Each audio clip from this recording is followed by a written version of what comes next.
এগুলো হচ্ছে অঙ্কুরিত মুগ ডাল।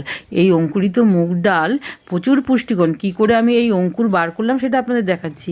প্রথমে আমি খোসা শুদ্ধ মুগ ডাল নিয়েছি, এটা ভালো করে জল পাল্টে পাল্টে ধুয়ে নিলাম, তারপর জল দিয়ে ঢেকে রাখলাম 12 ঘন্টার জন্য। 12 ঘন্টা পর দেখুন কেমন ফুলে উঠেছে। আর এগুলো জলটা ছেঁকে নেব, তারপর আবারও বাটিতে জল দিয়ে ভালো করে একটু ধুয়ে নেব।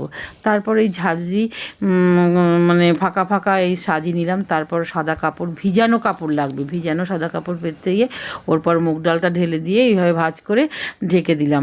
এবার সাজির ওপর ওই চালনি দিয়ে দিলাম আর নিচে একটা বাটি দিলাম, যাতে চারিদিক দিয়ে হাওয়া বাতাস ঢোকে। আর একদিন পর দেখুন কেমন অঙ্কুর বেরিয়েছে, বেশ অঙ্কুর বেরিয়েছে। তারপর আবার এই কাপড়ের উপরে আবার জল ছিটিয়ে দিলাম। আর একদিন মানে 2 দিন পর দেখুন কেমন অঙ্কুর বেরিয়েছে, বড় বড় অঙ্কুর বেরিয়েছে।